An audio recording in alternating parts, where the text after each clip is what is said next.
தமிழ்நாடு மகளிர் தொழில் முனைவோர் நலச்சங்கம் மற்றும் லயோலா கல்லூரியின் மகளிர் மாணவிகள் சார்பாக மகளிர் மேம்பாட்டுக்கான பயிற்சி மற்றும் விற்பனை கூடங்கள் விநியோக உரிமைகள் தொடர்பான கருத்தரங்கம் சென்னை லயோலா கல்லூரியில் நடைபெற்றது. தமிழ்நாடு மகளிர் தொழில் முனைவோர் நலச்சங்க தலைவர் கிருஷ்ணா ராதாகிருஷ்ணன் தலைமையில் நடைபெற்ற இந்த கருத்தரங்கில் விஐடி பல்கலைக்கழக வேந்தர் விஸ்வநாதன் தலைமை வகித்தார். நேச்சுரலி நிறுவனர் சம்யுக்தா ஆதித்தன், லயோலா கல்லூரி முதல்வர் டாக்டர் லூயிஸ் ஆரோக்கியராஜ், ரெப்கோ வங்கியின் தலைமை நிர்வாகி இசபெல்லா, அன்னை வேளாங்கண்ணி கல்வி குழுமத்தின் இணை செயலாளர் டாக்டர் ஸ்ரீதேவி தேவானந்த் ஆகியோர் சிறப்பு விருந்தினர்களாக கருத்தரங்கில் கலந்து கொண்டு சிறப்பித்தனர். கருத்தரங்கில் சிறந்த தொழில் முனைவோர், புதிதாக தொழில் தொடங்கியுள்ள தொழில் முனைவோர் மற்றும் சிறந்த சமூக சேவை செய்யும் பெண்களுக்கு விருதுகள் வழங்கப்பட்டன.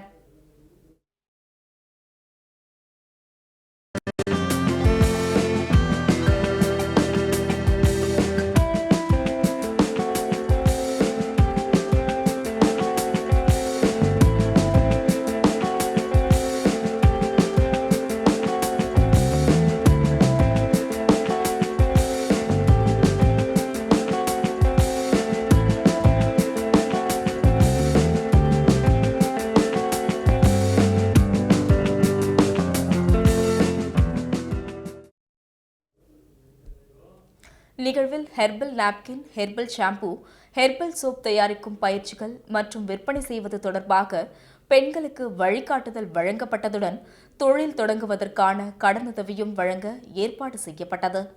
நிகழ்ச்சியில் பேசிய தமிழ்நாடு மகளிர் தொழில் முனைவோர் நலச்சங்க தலைவர் கிருஷ்ணா ராதாகிருஷ்ணன், கொரோனா காலகட்டம் முதல் தற்போது வரை பெண்களுக்கு தொழில் முனைவோர் மேம்பாட்டு பயிற்சி வழங்கப்படுவதாக தெரிவித்தார். அனைத்து சகோதரிகளுக்கும் மாணவிகளுக்கும் இந்த கருத்தரங்கு கண்டிப்பாக ஒரு முழு பயன்பெறும் வகையில் அமைந்திருக்கும் என்பதில் எந்த மாற்று கருத்தும் கிடையாது. 30க்கும் மேற்பட்ட ஸ்டால்கள் இங்கே போட்டிருக்காங்க. ஸோ அந்த விற்பனை கூடங்கள் எல்லாம் உங்களுக்கு ரொம்ப பயனாக இருக்கும். அதே போல் மத்தியானம் 3 பயிற்சி கொடுக்குறோம். Herbal shampoo, herbal napkin, herbal soap. இது எல்லாமே நீங்கள் வீட்லேயும் செஞ்சு பயன்பெறலாம், வெளியிலையும் செஞ்சு பண்ணலாம். மார்க்கெட்டிங்லேருந்து எல்லா விவரங்களும் உங்களுக்கு கற்றுத்தருவாங்க.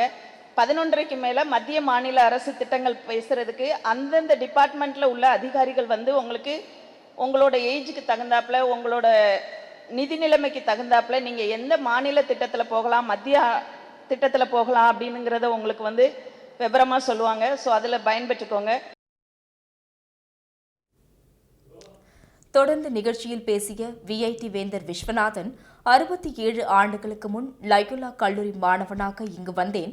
அப்போது பெண்கள் இங்கு இல்லை, ஆண்கள் மட்டும்தான் படித்தார்கள். அப்படிப்பட்ட சூழலில் ஆயிரக்கணக்கான பெண்களுக்கு மத்தியில் இன்று நான் இந்த நிகழ்ச்சியில் பங்கேற்ற போது என் கடந்த கால நினைவுகள் வருகிறது என தெரிவித்தார்.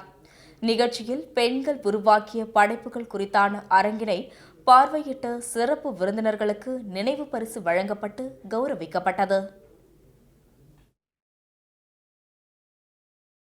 உங்களுக்கு தெரியும், இந்தியா நாம் தயாரிக்கிற பொருளை விட அதிகமாக இறக்குமதி செய்து கொண்டிருக்கிறோம். உலகம் பூராவும் அவங்க இறக்குமதி செய்கிறோம். 2021 அட்வர்ஸ் பேலன்ஸ் ஆஃப் ட்ரேட்னு சொல்லுவாங்க. நாம் எவ்வளவு பொருளை உற்பத்தி செய்து வெளிநாட்டுக்கு அனுப்புகிறோம், இறக்குமதி செய்கிறோம் என்ற கணக்கை பார்த்து அதிகமாக இறக்குமதி செய்தால் அது அட்வர்ஸ் பேலன்ஸ் ஆஃப் ட்ரேட் என்று சொல்வோம்.